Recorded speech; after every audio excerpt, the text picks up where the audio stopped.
Salam kerahiman. Hari ini kita mulai ya perjalanan ziarah kerahiman ilahi kita sama-sama. Hari pertama dengan judul Ku mulai ziarahku dengan semangkok bakso hangat. Waktu itu Kamis 12 April. Kami memulai perjalanan ziarah ini dengan meeting point di depan restoran Olala di Bandara Soekarno-Hatta, Cengkareng, Jakarta. Jadi peserta itu datang langsung ke bandara karena sudah ditentukan meeting point-nya di restoran Olala. Petugas Travel Bureau Stella Quarta, penyelenggara rangkaian ziarah kerahiman ilahi ini, memberi arahan singkat mengenai rencana perjalanan ke depan. Sambil menunggu kehadiran peserta lainnya, kami saling berkenalan dengan peserta lain yang sudah hadir. Karena memang ada yang sudah kenal, ada yang baru kenal di situ, baru pertama ketemu di kelompok ziarah tersebut. Jadi kami berkenalan, namanya siapa, dari paroki di mana, dan seterusnya. Sementara itu, kita membiarkan pihak travel menyelesaikan kewajibannya. Dia bagi payung, bagi buku nyanyian, buku-buku untuk mencatat, topi, dompet untuk paspor. Dan disebutkan bahwa paspor itu adalah nyawa kita yang kedua. Jadi harus selalu ada di dalam dompet kantong tersebut dan selalu digantung digantung di dada kita di bagian dalam supaya nggak hilang.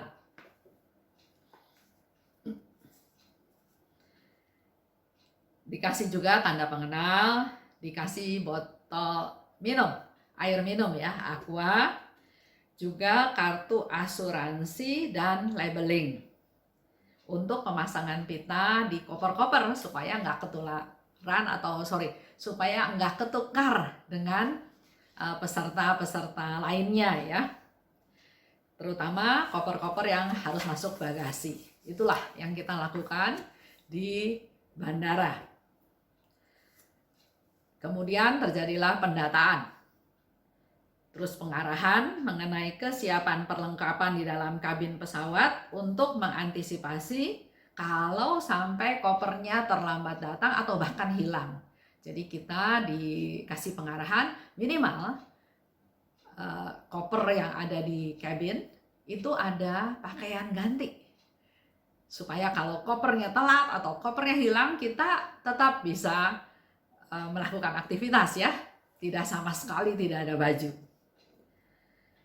Juga kita ada doa bersama dipimpin oleh Pater Robi, Pater pembimbing ziarah kami. Setelah selesai semuanya, barulah kita bersama-sama melakukan check-in. Dari check-in, ya biasalah ya, diperiksa pasportnya, kita dapat boarding pass, terus bagasi-bagasi mulai ditimbang, dan akhirnya setelah selesai kita semua menuju ke imigrasi. Sambil menunggu pesawat take off, sebagian dari kami meluangkan waktu untuk pergi ke lounge. Ya ada yang ke resto, ya ada yang ke coffee shop, tapi waktu itu kartu kredit itu bisa dapat free ke lounge ya, dan bukan untuk satu orang, tapi biasanya kartu kredit itu bisa untuk 2 orang. Bahkan kami itu banyak yang punya lebih dari 1 kartu kredit. Jadi akhirnya sebagian besar dari rombongan bisa masuk gabung ke lounge tersebut. Tapi ada juga yang nggak bergabung ya. Saya dan suami saya bergabung dengan Ibu Iren, Ibu Nani ke lounge yang ditawarkan oleh kartu kredit Bank Permata. Di situ kita menikmati minuman hangat, ada minuman dingin, ada kue-kue, ada sop bakso yang dikasih bihun. Terdengarlah komentar dari Ibu Iren. Ayo, makan bakso sampai puas. Karena di Eropa tidak ada bakso kuah seperti ini. Dan memang kami menikmati bakso bihun tersebut. Karena memang disajikan hangat, dengan suasana yang penuh sukacita bersama dengan teman-teman baru. Dan memang kami membayangkan dalam waktu 2 minggu ke depan kami tidak akan ketemu lagi bakso tersebut. Setelah itu barulah kami selesai acara di lounge. Dan memang teman-teman semua, seperti yang tadi saya katakan ya, suasana gembira, mau pergi ziarah, ketemu dengan teman-teman baru, penuh dengan sukacita. Jadi satu mangkok bakso bihun kuah itu sungguh luar biasa lezat. Setelah selesai, terdengar panggilan untuk masuk ke pesawat. Dan kami dengan penuh sukacita seperti anak sekolah ya, rajin berbaris, teratur, memasuki pesawat KLM. Di sana sudah penuh dengan penumpang-penumpang lainnya. Dari situ kita transit dulu di Kuala Lumpur, dan setelah itu baru menuju Amsterdam. Sekarang cerita di dalam pesawat. Di dalam pesawat, Tuhan menyapa saya dengan lembut melalui perjumpaan dengan teman-teman baru ya, teman-teman dalam perziarahan tersebut. Teman duduk saya di sebelah sisi saya itu adalah seorang gadis ramping, tinggi, dan sangat sederhana penampilannya. Rombongannya sebagian besar ibu-ibu. Ada seorang gadis yang ikut dalam rombongan tersebut. Dia adalah peserta yang paling muda. Namanya Alicia. Ternyata dia seorang pengusaha di bidang wedding decoration yang cukup terkenal. Disebut namanya Four Seasons. Ternyata keluarga Alicia ini termasuk keluarga yang terberkati karena bisa bekerja sama dalam satu keluarga sebagai satu tim bisnis. Biasanya kalau yang saya dengar ya dari keluarga-keluarga lain, biasanya kalau bisnis bersama saudara tuh ujung-ujungnya ribut. Tapi ini luar biasa, kompak, solid, dan mereka bekerja sama-sama. Ternyata pembagian tugasnya katanya sangat jelas. Ada yang jadi marketing, ada yang jadi desainer, ada yang jadi penghitung konstruksi, dan Alicia sendiri dia sebagai pelaksana di lapangan. Walau terkadang harus bekerja hingga lewat tengah malam, dia sangat menikmati pekerjaannya. Memang yang paling penting ya, kita kerja apa aja, yang paling penting kita itu bisa menikmati apa yang kita lakukan. Memang katanya nggak sedikit kendala yang dihadapi, terutama kalau berurusan dengan para karyawannya. Tapi dia enjoy aja. Setelah ngobrol panjang, akhirnya ia berkata bahwa ia pun sharing akhirnya bahwa ini sebagai suatu rencana Tuhan untuk memampukan dirinya untuk bisa ikut ziarah ini. Jadi memang betul kalau kita bisa ngobrol, bisa sharing ya dengan teman-teman ziarah, punya latar belakang yang berbeda-beda, kenapa sampai dia bisa pergi ziarah. Dikatakan oleh Alicia, pada awalnya, dia dan orang tuanya akan pergi ziarah ke tempat lain. Tapi karena diundur, maka orang tuanya batal pergi. Sedangkan dia akhirnya ikut ziarah kerahiman ilahi.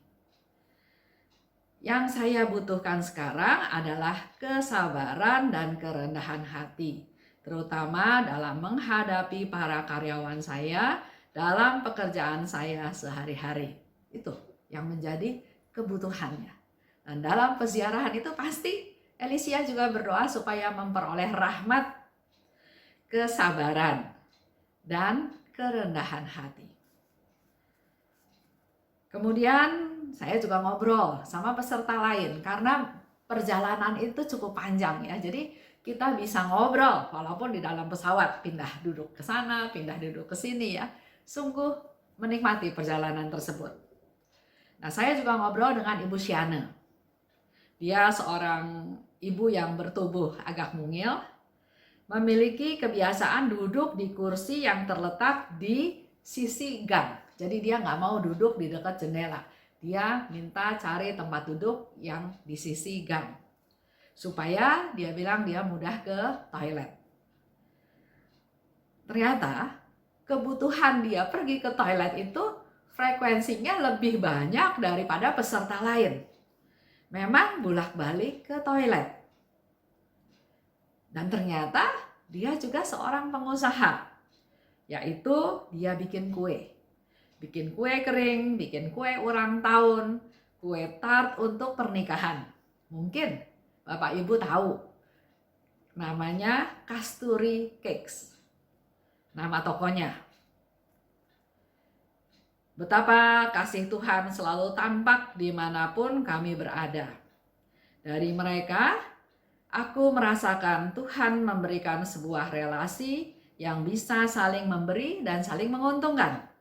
Karena bukan tidak mungkin tercipta suatu kerjasama yang saling mendukung di antara kami. Sekurang-kurangnya, sekarang saya tahu kemana kalau saya mau beli tart ulang tahun. Atau kemana kalau saya perlu dekorasi. Ya. Hal-hal yang berkaitan dengan dua teman baru saya tersebut. Dalam perjalanan panjang itu, ternyata saya juga bisa mimpi. Jadi sempat tidur juga ya. Dan mimpi itu indah sekali. Dalam mimpi itu, saya melihat seorang suster sedang duduk di kursi. Dan kami peserta ziarah satu persatu datang padanya untuk mendapatkan berkat. Pada giliran saya, sewaktu saya berlutut, tiba-tiba saja saya jatuh tersungkur. Dan dalam berkat itu, saya mendengar dia berkata, supaya saya secara terus-menerus belajar meniru sifat Bunda Maria yang sabar dan tabah. Setelah terbangun, dalam hati saya langsung bersyukur. Dalam doa saya berkata, terima kasih Tuhan, karena Engkau telah langsung menunjukkan rahmat-Mu padaku, juga pada Elisia dan pada Ibu Siana. Walau ziarah belum sungguh-sungguh dimulai. Selama perjalanan panjang, saya juga sempat sharing pengalaman saya waktu memberi retret kerahiman ilahi yang diadakan di bulan Maret di Nagahuta, di Pematang Siantar di Sumatera Utara. Peserta di sana begitu antusias dengan devosi baru tersebut. Dan mereka akan menyelenggarakan novena dan pesta kerahiman ilahi di Medan. Perayaan itu akan diadakan pada tanggal 15 April, yaitu 1 minggu setelah Paskah. Jadi, dalam hari-hari ke depan, kita akan mengalami sendiri ziarah kerahiman ilahi dan mendapatkan pengetahuan lebih banyak mengenai devosi kerahiman ilahi. Itu yang saya katakan kepada para peserta kelompok ziarah kerahiman ilahi tersebut. Itulah cerita hari pertama di mana Tuhan sudah memberikan rahmat-Nya, sukacitanya. Kita menjadi lebih kaya karena dengan teman-teman yang baru yang seperjalanan dalam ziarah tersebut.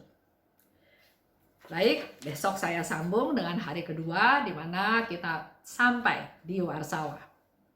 Terima kasih. Salam kerahiman.